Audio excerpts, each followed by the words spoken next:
नमस्कार, मैं हूं प्राज्वल गौतम और आप देख रहे हैं द कंटाप। उत्तराखंड के उत्तरकाशी के पुरोला में जो कुछ हो रहा है उसको लेकर असदुद्दीन ओवैसी ने साजिश की एक एक परतें खोल कर रख दी हैं। बताया है कि किस तरीके से इस पूरे प्लानिंग को तैयार किया गया था, बताया है कि किस तरीके से इसे इंप्लीमेंट किया जा रहा है। उन्होंने यह भी बताया कि वक्त की नजाकत को समझते हुए सही समय पर सही तरीके से मुसलमानों को टारगेट किया जा रहा है। आपको असदुद्दीन ओवैसी के एक एक शब्द को सुनना चाहिए, समझना चाहिए, क्योंकि ये वो शब्दावली है जिसके बाद इन गुंडे मवालियों की बोलती बंद हो जाएगी। क्योंकि उत्तरकाशी के अंदर वाकई पुरोला में मुसलमानों को खुलेआम डंके की चोट पर निशाना बनाया जा रहा है। सबसे पहले हम आपको सुनवाने जा रहे हैं असदुद्दीन ओवैसी का वो बयान जिससे बड़ा सियासी भूचाल आ गया है। सुनिए। पिछले 9 साल से एक मंसूबाबंद तरीके से मॉब लिंचिंग होती है, गाय के गोश्त के नाम पर, लव जिहाद के नाम पर, कभी हिजाब के नाम पर झगड़ा हो जाता है, कभी हलाल गोश्त के नाम पर गड़बड़ हो जाती है। अब हद ये हो गई है कि उत्तरकाशी उत्तराखंड में पुरोला मुकाम है, वहां पर मुसलमान घरों पर एक एक्स मार्क लगा दिया गया है और लगाकर उनसे पोस्टर चिपका दिए गए कि जून 15 तक आप लोग इस इलाके को छोड़ के चले जाएंगे। दरअसल हाल ही में आपको याद होगा कि सुप्रीम कोर्ट ने इस बात को लेकर साफ निर्देश दिए थे और सख्ती उन्होंने दिखाई थी कि किसी भी तरह की अगर कोई हेट स्पीच किसी राज्य में खड़े होकर किसी भी पार्टी का नेता देता है तो वहां की सरकार चाहे किसी भी पार्टी की हो उसे सख्त कार्रवाई करनी चाहिए। उसके बाद लगातार इस तरह के हालात बने, क्योंकि कर्नाटक चुनाव उस समय चल रहे थे। उस दौरान लगातार हिंदू मुसलमान करने की कोशिश की जा रही थी। अपने एक एक धुरंधर को बीजेपी ने उतार दिया था। बताया और समझाया जा रहा था कि अगर एक बार फिर से बीजेपी सत्ता में आ जाती है तो किस तरह के हालात बना दिए जाएंगे। लेकिन कर्नाटक की जनता ने उनको नकार दिया था और सुप्रीम कोर्ट के उस आदेश का असर भी हुआ था, क्योंकि उसके बाद जो तमाम हिंदू मुस्लिम करने में एक्सपर्ट जो है, जो पीएचडी होल्डर हैं इसमें, उनको वापस बुला लिया गया था कि कहीं ऐसा ना हो कि सुप्रीम कोर्ट के आदेश का पहला निशाना वही नेता बन जाए। तो खैर कर्नाटक चुनाव ये हार गए। अब बात आई उत्तराखंड के उत्तरकाशी के पुरोला की। सवाल ये उठता है कि जब सुप्रीम कोर्ट ने यह आदेश जारी किया कि किसी भी तरह की हेट स्पीच ना दी जाए, लोग किसी भी तरह का उकसावे वाले बयान ना दें, भड़काऊ बयान ना दें, कोई ऐसी कार्रवाई ना हो कि जिसके चलते हिंदू मुसलमान हो जाए या दो समुदाय के बीच टकराव हो जाए, तो आखिरकार उत्तराखंड के उत्तरकाशी के पुरोला में यह सब हो क्यों रहा है? इसका जवाब भी आप असदुद्दीन ओवैसी से सुन लीजिए कि आखिरकार सुप्रीम कोर्ट की इस समय छुट्टियां चल रही हैं। तो ये छुट्टियां चल रही हैं तो उसी का ये फायदा उठाया जा रहा है, ये असदुद्दीन ओवैसी कहते हैं। सुनिए। सुप्रीम कोर्ट ने कहा कि सो मोटो एक्शन लो हेट स्पीच के ऊपर, मगर क्योंकि सुप्रीम कोर्ट को छुट्टियां हैं ये लोग अपनी जबान को खुला रख दिए हैं। तो ये एक माहौल जो मुल्क में बन रहा है। दरअसल असदुद्दीन ओवैसी ने एक ट्वीट किया है, उसमें लिखा है कि पिछले 9 वर्षों से मॉब लिंचिंग, लव जिहाद, हिजाब और हलाल के नाम पर माहौल खराब किया जा रहा है और अब उत्तरकाशी में मुसलमानों के घर पर एक्स का निशान लगाकर खाली करने को कहा गया है। दरअसल उत्तरकाशी पुरोला, बस ये लिखिएगा, आप गूगल पर जाइए, टाइप कीजिएगा, आपको तमाम खबरें नजर आ जाएंगी। उनके साथ कई इमेजेस भी आपको दिखेंगे, पिक्स भी दिखेंगे, जिसमें कई घरों पर एक्स का निशान लगा दिया गया है, यानी ये चिन्हित कर दिया गया है ये मुसलमान का घर है। और 15 जून यानी आज की तारीख तक उन्हें दी गई है कि कैसे भी करके इन्हें अपना घर छोड़ना होगा, घर छोड़कर जाना होगा। और ताज्जुब की बात यह है कि असदुद्दीन ओवैसी बताते हैं कि उत्तरकाशी में जो बीजेपी का अल्पसंख्यक मोर्चे का जो अध्यक्ष था वही इस ऐलान के बाद सबसे पहले भाग खड़ा हुआ, यानी उसे ही अपनी ही पार्टी पर भरोसा नहीं है।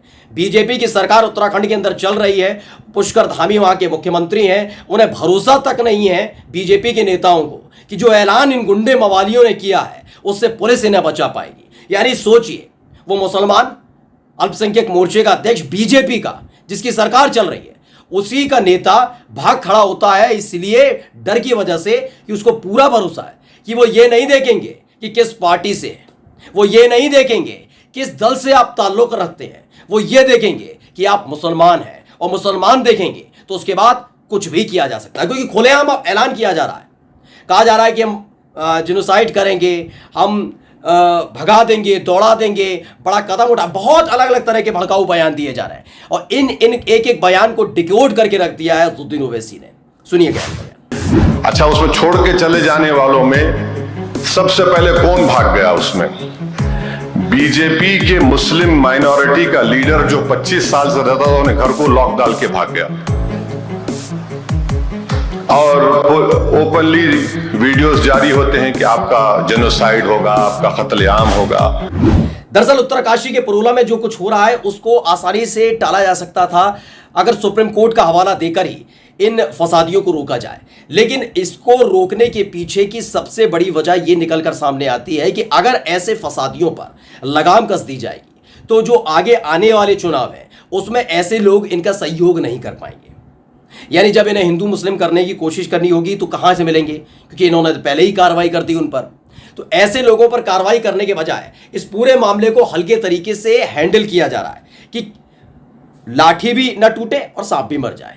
यानी कि यह भी एक निर्देश चला जाए मुसलमानों तक कि अब इस तरीके से कुछ भी सहन नहीं किया जाएगा। यानी कि आप लव जिहाद को पूरी तरह से प्रमाणित करने की कोशिश कर रहे हैं, जबकि जिस मामले में लव जिहाद का जिक्र कर रहे हैं हिंदुवादी संगठन के लोग, वहां के लोग जो बात कह रहे हैं उसमें एक लड़का जितेंद्र सैनी भी है, हिंदू भी है, लेकिन नहीं, इसमें यह बताया जा रहा है कि उबैद खान का नाम का लड़का है और इसी से इन्हें सबसे ज्यादा दिक्कत है। यानी इन्हें महिला सम्मान से कोई दिक्कत नहीं है, इन्हें हिंदू महिलाओं से, हिंदू बच्चियों के सम्मान से कोई मतलब नहीं है। इन्हें सिर्फ दिक्कत इस बात की है कि जो लेकर गया है वो मुसलमान ना हो, अगर कुछ काम गलत हो रहा है तो वो मुसलमान ना करे, हिंदू करे तो कोई दिक्कत नहीं। आपने इस पूरे मामले में कहीं भी जितेंद्र सैनी का नाम नहीं सुना होगा, इसमें सिर्फ आपने उबैद खान सुना होगा, उस पर आरोप लगा होगा, उसी आधार पर यह साबित करने की कोशिश की जा रही है कि आप अपना दुकान खाली कर दीजिए, दुकान के होर्डिंग तोड़ दिए जाते हैं, कभी किसी मुसलमान के घर पर हमला कर दिया जाता है। ये तमाम चीजें सिलसिलेवार तरीके से चल रही हैं और इसे ही परत दर परत खोल कर रखा था अज़दुद्दीन ओवैसी ने। उन्होंने बताया कि किस तरीके से जो एक रवांडा जेनोसाइड था उसे जिन्होंने प्रेडिक्ट किया था, उन्होंने ये प्रेडिक्ट कर दिया कि ये स्टेज 2 है, जबकि बार बार अज़दुद्दीन ओवैसी कहते हैं कि वो नहीं चाहते कि जेनोसाइड हो, लेकिन जिस तरीके के हालात बने हुए हैं उन्हें डर लगता है। सुन लीजिए उनका बयान। और मैं नहीं बल्कि जो जेनोसाइड का एक्सपर्ट है जिसका नाम आपने सुना होगा, ग्राहम स्टेंटन ने कहा कि जो रवांडा में हुआ, हम लोग, उसने कहा मैं नहीं चाहता कि हमारे मुल्क में हो, क्या हम स्टेज 2 पे आ चुके हैं। मेरे नहीं, आप देख लीजिए उनका जिसने रवांडा के जेनोसाइड को प्रेडिक्ट किया था वो सही निकला। आज जो वतन अजीज के बारे में ये कह रहे हैं, मैं हरगिज नहीं चाहता कि जेनोसाइड हो। और फिर अगर आप मौजूदा दौर में जो वतन अजीज में भारत में हो रहा है उसका मेरा जाती नजरिया है।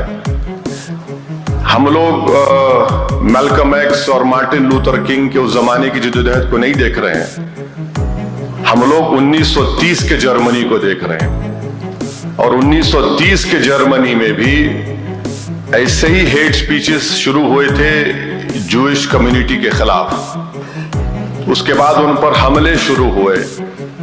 फिर उसके बाद ये हुआ कि हिटलर को ये बात पसंद नहीं आई, तो हिटलर ने कहा कि पिक्चर बनाओ यहूदियों के खिलाफ और ये बताओ कि ये यहूदी जर्मन नेशन के खिलाफ है। तो उसमें एक मशहूर पिक्चर बनाई गई थी इटर्नल जू के नाम से, जिससे यहूदियों पर हमले हुए। अब आप देख रहे एक पिक्चर बन गई द केरला स्टोरी, एक पिक्चर बन गई कश्मीर फाइल्स, अब एक कोई बनेगी और एक कोई बनेगी। आखिर में यह हुआ जर्मनी में कि क्रिस्टलनाख मूवमेंट हुआ, उसके बाद राइक्सटैग को जलाया गया। फिर दुनिया ने देखा कि 70 लाख यहूदियों को या तो गैस चेंबर में डालकर या फिर उनको जेलों में डालकर या फिर ट्रेनों में डालकर उनको भगा दिया गया। तो ये हम 1930 में जो जर्मनी में हुआ, वो हम बदबख्ती हमारी ये है कि हम 2023 में हमारे उस वतन अजीज में देख रहे हैं जहां पर हमारे बुजुर्गों ने इस मुल्क को आजाद कराने के लिए क्या क्या नहीं किया। तो क्या अज़दुद्दीन ओवैसी जो कह रहे हैं वो बिल्कुल ठीक कह रहे हैं क्या इसी तरीके से एक पूरी प्लानिंग सेट की गई है? क्या वाकई इस बात का इंतजार किया जा रहा था कि सुप्रीम कोर्ट जब छुट्टी पर चला जाएगा उसके बाद इस तरह का माहौल बना है? क्या इसी का फायदा उठाया जा रहा है? क्योंकि मसला सिर्फ इतना भर नहीं है कि यह माहौल बिगाड़ा जा रहा। अगले साल यानी 2024 में लोकसभा के चुनाव भी होने हैं और लोकसभा के चुनाव के दौरान जब जब चुनाव आते हैं कैसे हिंदू मुस्लिम किया जाता है, किसी से छिपा हुआ नहीं है दोस्तों। हर बार इस तरह के हालात हैं।